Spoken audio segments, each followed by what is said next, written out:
Les spécialistes du TOF avec les thèmes de la soirée, on va parler d'abord de Thierry Jarnet, le jockey français qui fut champion lors de cette journée internationale. Everest sous la montre de Noël Callot a pour sa part dominé Nordic Warrior. L'écurie Gadjedar, autre titre à la clé, avec le titre donc de championne lors de cette journée internationale. L'autre jockey français à être en action, mis à part Thierry Jarnet, Olivier Placé, qui s'est signalé dans l'épreuve phare avec Donny Brasco. Rai Jurawan, de son côté, sauve l'honneur de Maurice dans la dernière course de la saison grâce à Absalom. Et comment ne pas parler de cette victoire indienne signée Trevor Patel sur Roventas. Mesdames, Messieurs, bonsoir, bienvenue dans les spécialistes du TOF, dernier numéro pour cette saison 2015. Nitin Lekraj, bonsoir. Bonsoir Adieu. Nitin, Thierry Jarnet, nous spérons beaucoup de lui et il finit exact au rendez-vous, jockey régulièrement associé à la jument Trèves dans l'Arc de Triomphe, qu'il finit gagner en 2 occasions avec cette jument et il frappe d'entrée au Champ de Mars. Oui, c'était sa première visite ici chez nous et à la hauteur de sa réputation. C'est quand même un quadruple champion de France, plus de 2000 victoires à son actif. Avant la journée, je disais qu'il gagne vraiment un tirage au sort favorable avec des premières chances sur papier, à l'exception de la dernière course, peut-être avec Dan Raven. Mais il tire le maximum de ses montres et il réussit à ramener un beau doublé qui permet de remporter sa championnat. D'entrée, nous peux dire avec Joyful qui participe trop à Tannes dans la première course. Oui, c'est un outsider dans la première course, mais il profite pleinement sur le premier couloir. C'était sa première monte ici au Champ de Mars.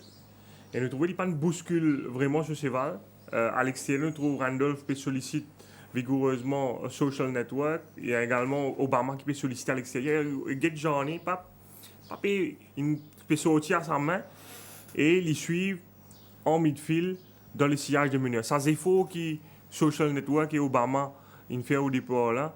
C'est ça qui pour peiner en ligne droite. Alors que Joyful nous trouvait il est toujours en main à ce stade de la course.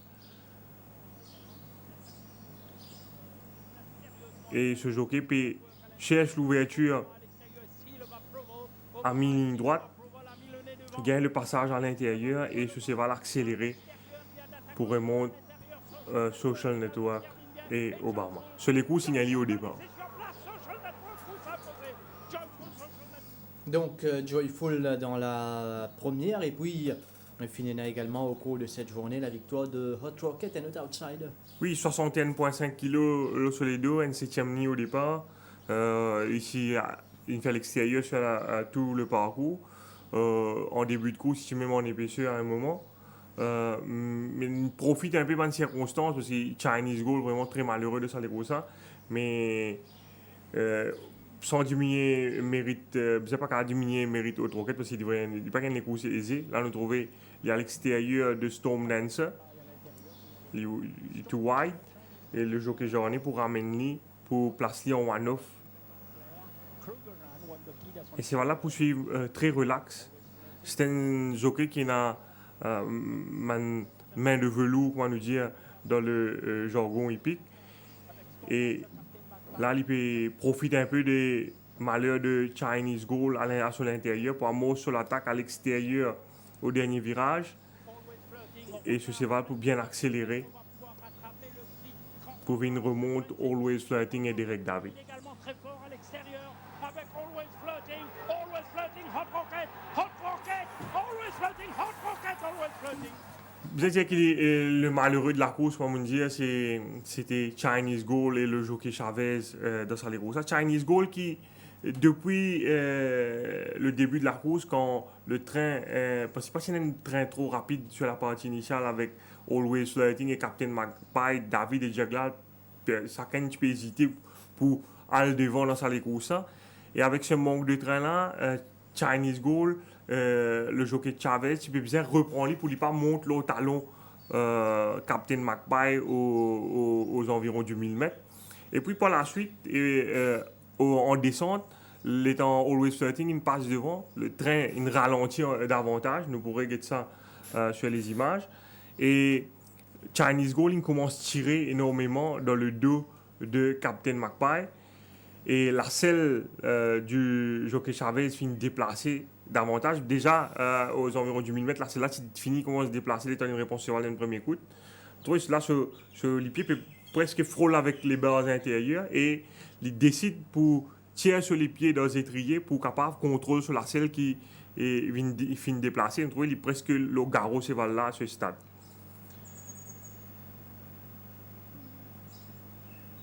Là, nous trouvons dans une situation bien inconfortable. Et vous trouvez, l'état pour rentrer dans la ligne droite. Après avoir balancé sa monture et après s'être assuré d'un clear run, il peut remettre sur les pieds dans les étriers. Et il peut assister ce cheval, mais il n'est pas pour capable d'assister avec sa vigueur normale. Parce qu'il peut guetter en bas sa coûte parce qu'il dit au commissaire après la course que quand il peut mettre pression sur la selle peut bouger constamment sous lui et avec la pression. Quand nous guettons Zimaraza, nous trouvons qu'il a les pénats sur les pieds dans les étriers. Déjà, il y a un côté les pieds, il met dans les étriers, ce côté les pieds gauche. Là, il remet sur les pieds droite et il met pression par la suite. L'entraîneur Rick Mingot est également convoqué par les commissaires à l'issue de sa Liroussa. Il dit au commissaire que le jockey Chavez utilise un petit lacelle avec un gros lead back et l'effet que ce cheval peut transpirer énormément avant la course. Il y a une possibilité que le fait que le tapis de selle en nylon, ça qui est capable de cause ça l'incident là.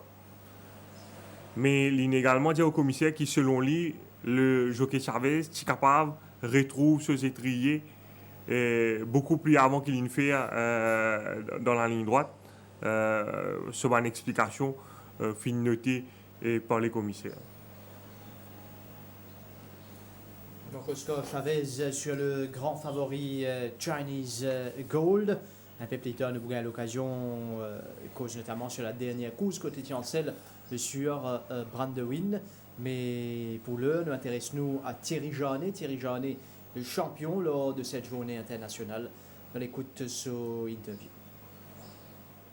Eh bien oui, avec un immense plaisir de faire le dernier interview de ce meeting 2015 avec un grand monsieur des courses, Thierry Jarnet, qui remporte ce championnat. Et en plus, le tirage n'était peut-être pas favorable au début du meeting, mais vous avez su tirer le maximum de votre monture pour être le grand champion cet après-midi. Bah écoutez, j'ai fait confiance avant tout aux chevaux, parce que c'est eux qui courent. Et après, je les ai accompagnés dans la phase finale. J'étais un petit peu guidé. J'avais des bonnes instructions aussi de mes entraîneurs. Il faut aussi voir que les entraîneurs ont fait beaucoup de très bon travail. Ils ont su amener leurs chevaux au meilleur de leur forme pour cette belle réunion. Et voilà, le cocktail un petit peu de tout ça, ça a permis à ce que je remporte ce beau championnat. Alors Thierry Jarnet, c'est sûr que vous avez eu certainement en plusieurs reprises des invitations. Ça n'a pas pu se faire pour des commitments ici et ailleurs. Est-ce que de découvrir ce champ de course qui est l'un des plus vieux au monde vous a apporté quelque chose aujourd'hui? Complètement, je pense que toutes les expériences sont bonnes dans une carrière de jockey. Aujourd'hui, la découverte de Maurice a été vraiment pour moi quelque chose de fabuleux parce que l'hippodrome paraît petit, mais finalement on s'y sent à l'aise. Le public est chaleureux, le cadre est très sympathique. C'est une très bonne expérience, j'ai vécu une très bonne expérience. Alors, est-ce qu'on reverra Thierry Jarnet pour défendre justement cette cravache d'or? Écoutez, pourquoi pas, je ne sais pas encore quels seront mes objectifs pour l'année prochaine. C'est vrai que j'ai été sollicité à plusieurs reprises pour venir à Maurice. Malheureusement, à chaque fois, je ne pouvais pas me rendre disponible. Cette année, ça a été chose faite. Je ferai le maximum pour essayer de revenir peut-être l'année prochaine. En tous les cas, Thierry, merci. Et on a été ravis de vous découvrir ici. On a l'habitude de vous voir sur Equidia, de gagner toute cette grande course. Mais vous voir ici, ça a été que du bonheur. En tout cas, je tiens à remercier tous les Mauriciens parce qu'il y en a aussi à Paris, des Mauriciens.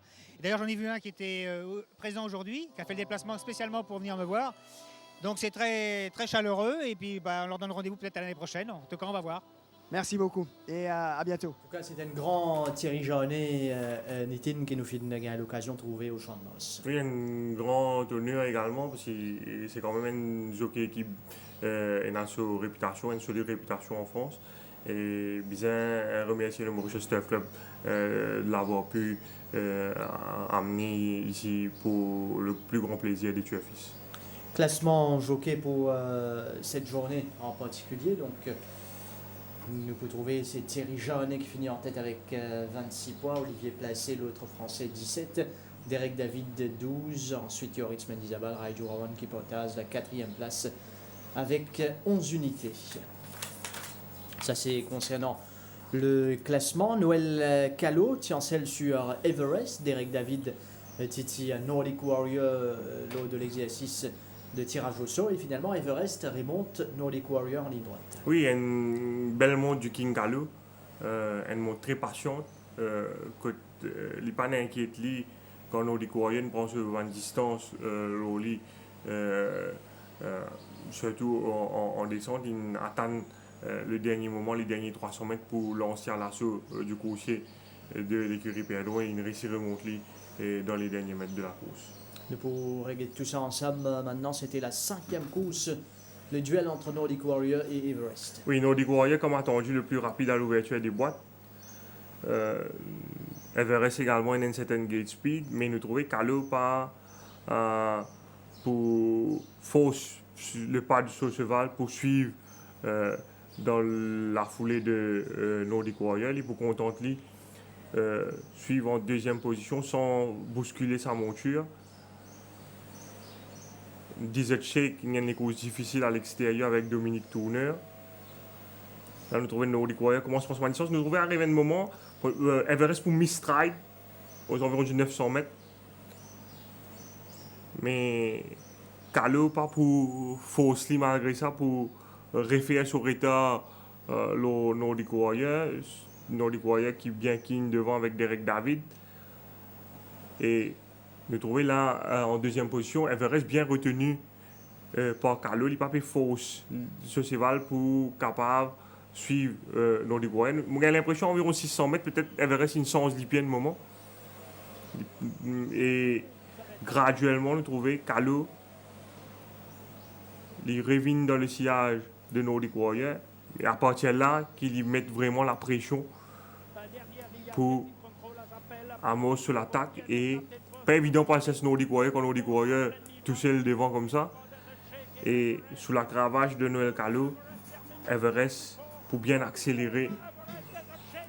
Je vais dire 1500 mètres, un peu sharp pour Everest également. Et il y a beaucoup de mérite pour revenir et venir battre Nordic Warrior dans sa course. Everest avec Noël Callot, le jeu de cravache ici en ligne droite. Les courses qui ont galopé un joli chrono, un 30-12 pour le 1500 mètres.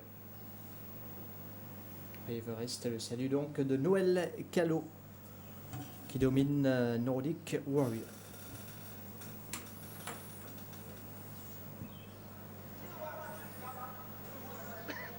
Voilà, Noël Callot félicité par l'entourage de l'écurie Gilbert Roussette pour cette très belle monte. En tout cas, il a été donc très malin, Noël Callot, en laissant Nordic Warrior partir et rien que d'assurer en 2e position. Voilà, Noël Callot sur Everest. Du côté de l'écurie Gadjador, alors on est dans les débuts de ce nouveau Kurundu qui débute une semaine plus tard parce que d'ici l'entrée, Zouki Yodamen est préféré à lui.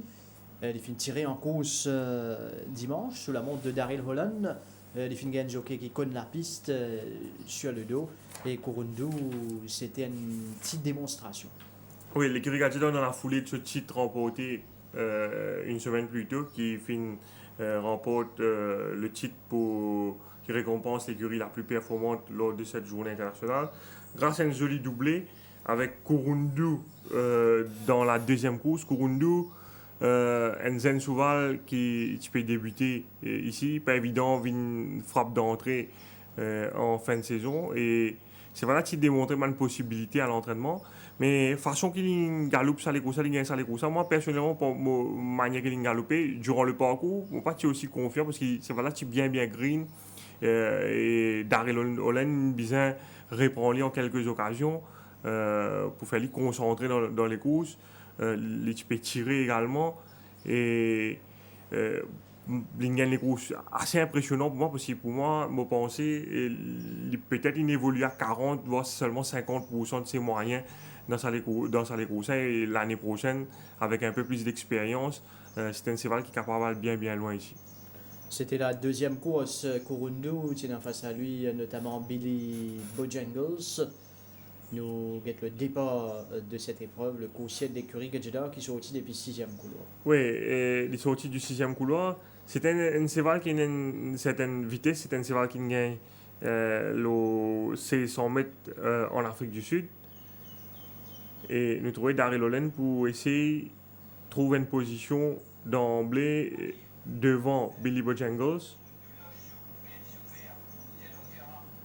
Ouais, et nous trouvons là, dans le sillage de l'épicentre, Daryl Holland nous a répondu une première fois.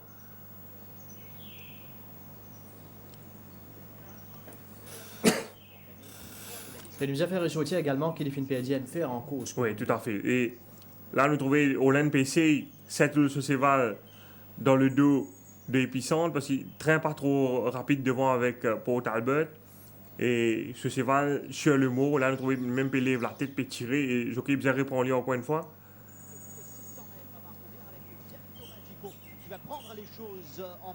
La ligne un peu incommodée par Blizzard of Oz. Jockey peut bien remettre pression au lit pour récoller avec Port Albert qui peut faiblir. Qui va revenir avec Billy Bojangles lancé lui aussi à l'arrière. Et nous trouvons il revient facilement l'eau vient Magico par la suite. Et dans la ligne droite, quand je jockey tire la cravache, Viento Magico a une tendance à hanging également. Il est bien accéléré, mais il n'est pas concentré du tout.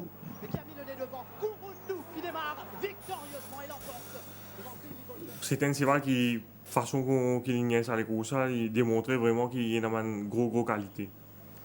Kurundu et l'autre victoire de l'écurie Gajda, c'était Evergreen qui prend la tête de la course quand Mr. Brightside avec Oscar Chavez réduire l'épreuve. Oui, il montait à la perfection pour Mendizabal, Yoritz Mendizabal, mais bien dire qu'il se tâche facilité par la tactique de Chavez sur Mr. Brightside. Chavez, probablement par manque d'expérience, pas maîtrise bien la piste, probablement, il réduit le train un peu trop exagérément sur Mr. Brightside, ce qui fait qu'il y a un moment, Yoritz Mendizabal, il a le choix, il décide pour aller et au 1200 mètres, les courses finissent parce que même si Jambaman termine fort pour la suite, parce qu'Evergreen a tout le loisir, contrôle les opérations et dans une circonstance pareille, difficile pour Evin Chesty en ligne droite. Evergreen avec Mr. Brightside dans la même course, c'était la 4e de la journée. Je trouvais Mendizabal pas vraiment bounce ce cheval au départ, même s'il tient une ligne intérieure par rapport à Mr. Brightside qui est beaucoup plus rapide. Je trouvais Top of the Chocks à l'intérieur, Ajurawan ramène ce cheval beaucoup et les laisse Mr. Brightside passe devant lui. Mais une fois que Mr. Brightside passe en tête, nous pensons qu'il fait le plus difficile. Evergreen condamné sur l'extérieur ce stade, mais Chavez ramène ce cheval un peu trop beaucoup. Et Mendizabal, étant les trouve ça, ce cheval, d'ailleurs après les courses, il dit que ce cheval fait ça par lui-même. Il n'a pas besoin de mettre pression là, Evergreen pour Evergreen passe en tête. Là, les courses sont finies. Mr. Brightside, difficile pour lui revenir les courses de l'arrière. Et vu qu'il se passe bien vite sur la partie initiale, l'on sprint l'eau 1000 mètres avec une avance pareille, pas inquiété devant, pas facile pour le finisseur, Revin Low Evergreen. Quelque part, en ramenant un peu trop Mr. Brightside sur la partie initiale, Chavez il a offert ça les courses qu'on nous dit à Evergreen on est plate.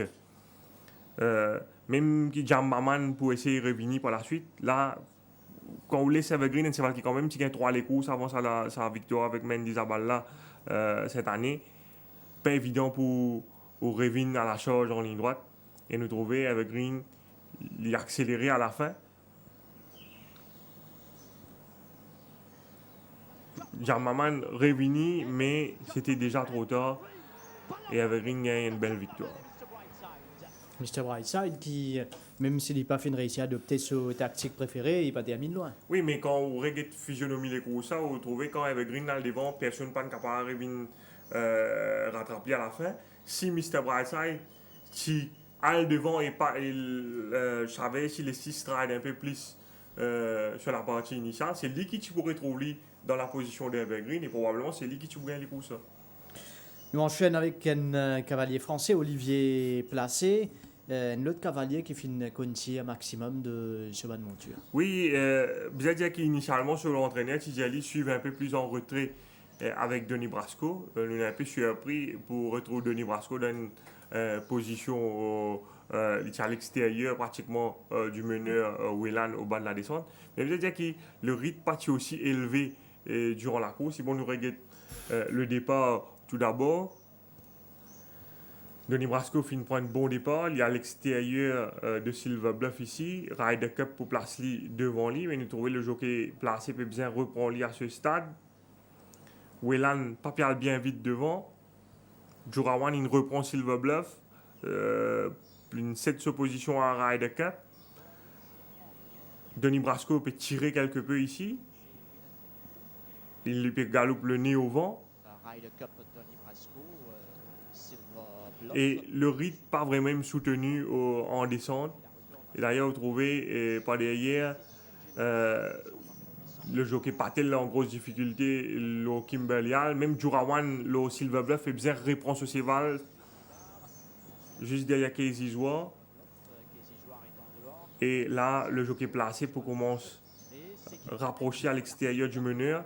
Et quand les courses pas perdre trop vite en descente, vu qu'il Denis Brasco à ce stade de la course, c'est le cheval qui est un certain offre qui est capable d'enclencher là. Au sprint, vous trouvez Ryder Cup déjà l'oppression. Et lui, le fait qu'il ait sa pointe de vitesse ça, dans les derniers 500 mètres, le temps ce jockey met de pression, il prend l'avance déterminante sur son adversaire. Et les récits remportent les gros ça devant Ryder Cup. Sur la forme qu'il était, on savait que ça allait être difficile pour les autres de dominer sur Denis Brasco cet après-midi. Le Français Olivier Placé sur Denis Brasco pour le compte de l'écurie Patrick Mervin. Il a eu un très très bon parcours et aussi une très très belle fin de course. Denis Brasco. Les couleurs françaises au paddock. Monsieur Denis Le Breton à Hang Sorminaden. Voilà pour l'épreuve phare signée Denis Brasco et Olivier Placé. Et Rai Jurawan qui signale dans la dernière course avec Absalom sur 2100 mètres. Oui, il sauve l'honneur des Mauriciens en remportant cette dernière course. Absalom qui tient nowhere sur les dernières courses, 8e et 9e respectivement. Mais finalement, il remporte sa dernière course. Bien, probablement grâce à l'expérience de Rai Jurawan qui connaît la piste. Parce que les courses, contrairement à les courses qui se calpent longue distance dans sa catégorie-là, c'était une course qui est bien disputée. Chaque cavalier finit son maximum. Et l'expérience de Jurawan probablement fait la différence à la fin. Absalom qui s'est ouvert également la saison 2015. Il a gagné avec Yashin et Mamdi d'entrée cette année et remporte la dernière course avec Rai Jurawan. Le départ de ce 2100 mètres. Vous trouvez au départ Timok qui prend un bon départ. À l'extérieur, il y a également Mighty Lion qui est bien sauté avec Dominique Tourner qui imprime le train. Jurawan met de pression pour recoller avec le peloton pour suivre à la corde ici à l'intérieur de Ice Trigger. Dunraven, le favori, qui est juste devant lui. J'en ai pas prend les balles, il garde ce cheval un peu décalé en one-off. Please to Progress en troisième position. Vous trouvez placé pour une difficulté pour relaxer Timok en deuxième position dans le dos de Mighty Lion. Ice Trigger pour rapprocher lui ici à l'extérieur de Please to Progress. Tout comme Dunraven. Ryan garde les bords. Contrairement à Chavez qui nous trouvait une fois qu'il l'a faussé pour amener sur l'extérieur ici, en épaisseur, l'a faussé avec Mendizabal, le jockey Chavez, il n'a pas insisté pour garder sa position, il trouvé, il laisse la faussée rentre devant lui ici à l'extérieur de Absalom. Mais après quelques mètres plus loin, le jockey Chavez décide pour attaque en épaisseur à l'extérieur du même la faussée qui quelques mètres avant la même ligne de position. Et là, Mendizabal sorti, il retrouve lui plus à l'extérieur. Pendant ce temps, on trouvait Rajurawan tranquillement, il peut suivre sa manœuvre là derrière avec à l'extérieur de Please to Progress. La faussée lance sur l'assaut à 600 mètres du but. Chavez sur Brandywin, il est presque 6 wide ici. Rajurawan pendant ce temps-là, on trouvait ce cheval l'homo, il perd tranquillement alors qu'il Brandywin l'oppression. Absalom existe dans les deux de Dunraven à ce stade de la course. Là, Rajurawan lance ce cheval à l'extérieur, Brandywin prend le first run, mais l'étant le jockey Chavez tire la cravache, ce cheval hang out. Il redresse ce cheval, Dunraven à l'intérieur fait la meilleure impression, mais sous la cravache de Jurawan déchaîné, Absalom pour faire la différence dans la dernière foulée. Il gagne les Roussas par 0.02 longueur à l'arrivée. Absalom monté par Rai Jurawan.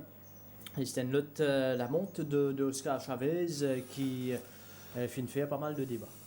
Oui, peut-être par manque d'expérience, encore une fois. C'est le premier la monte ici au Champ de Mars. Il pas connaît bien les rouages ici.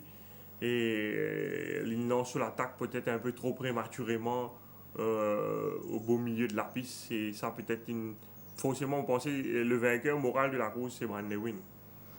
Trevo Patel, le cavalier indien, qui finit le maximum de ce milieu à la monte de la journée, à savoir Roventas. Oui, Roventas qui au-dessus du lot, le jockey Patel qui monte les courses patiente, il ne pas paniquer du tout dans les courses.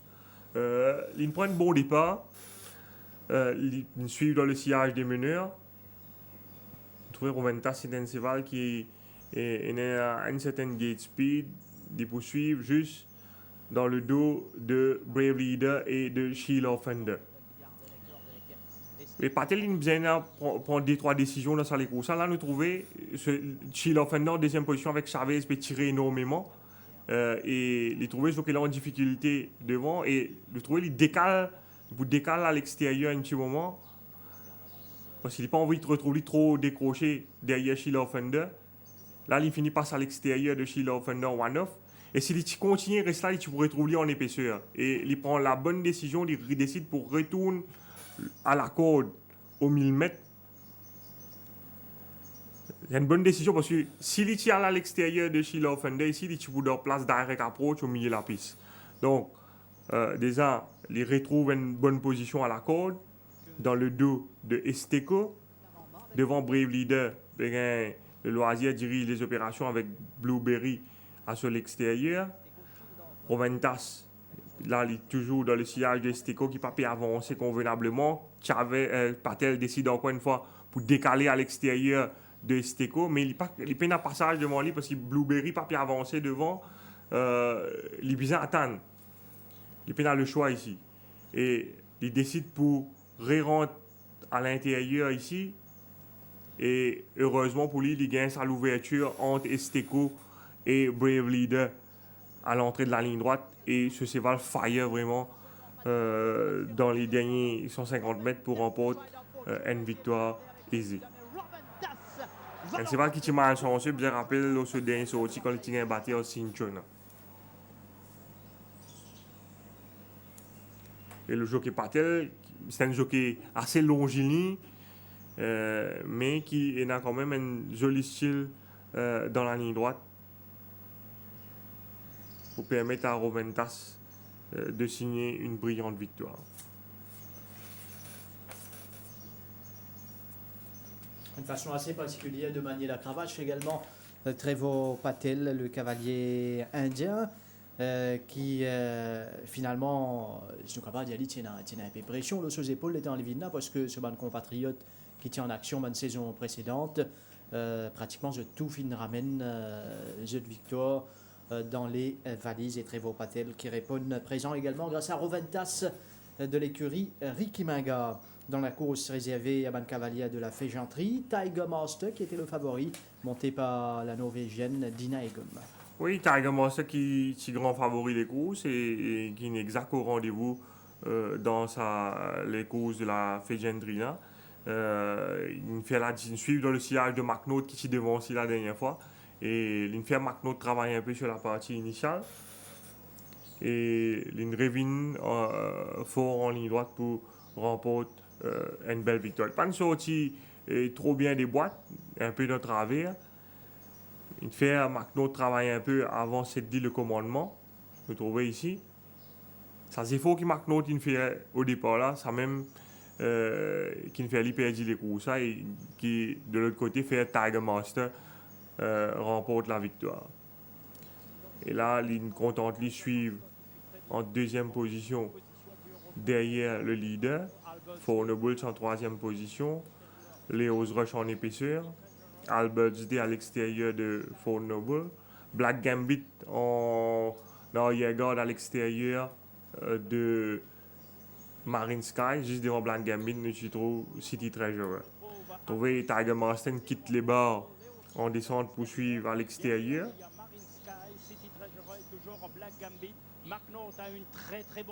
Et il pourrait venir graduellement sur le leader McNaught.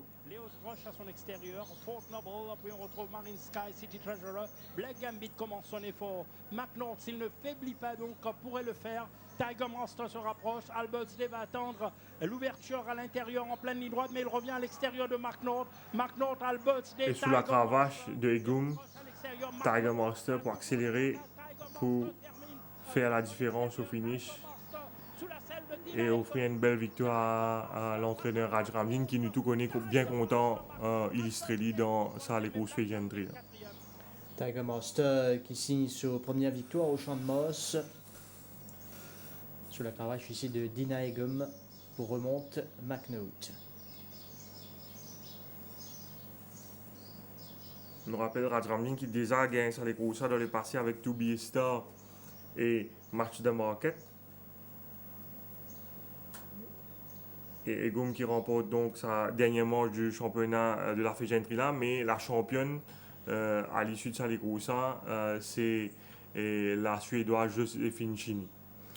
Voilà un peu ce qui nous est capable de dire de cette journée internationale. Merci Nitin pour collaboration tout au long de cette saison. Nous remercions également l'équipe technique derrière la réalisation de cette émission. Mesdames, Messieurs, merci de votre fidélité. De joyeuses fêtes de fin d'année. Et sur ce, bonne soirée.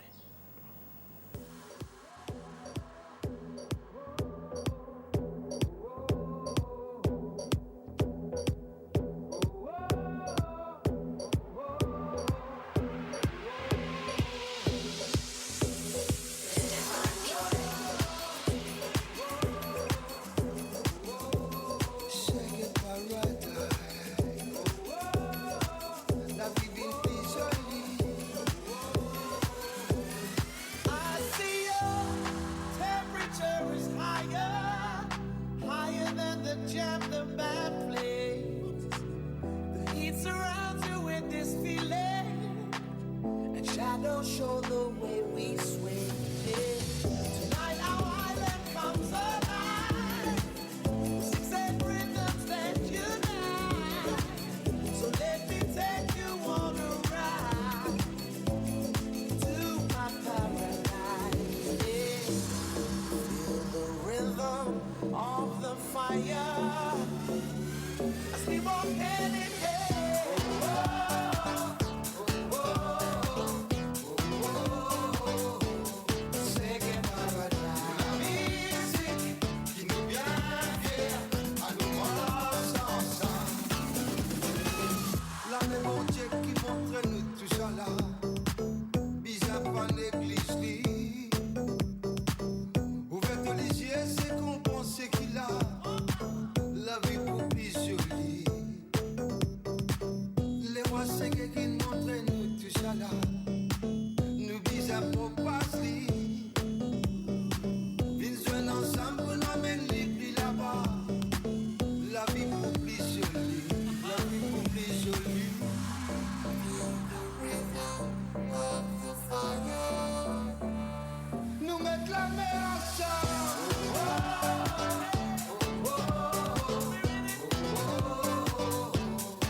Ouvert les yeux, fait l'unité de nos pays. La vie vite plus jolie, nous mettre la main ensemble.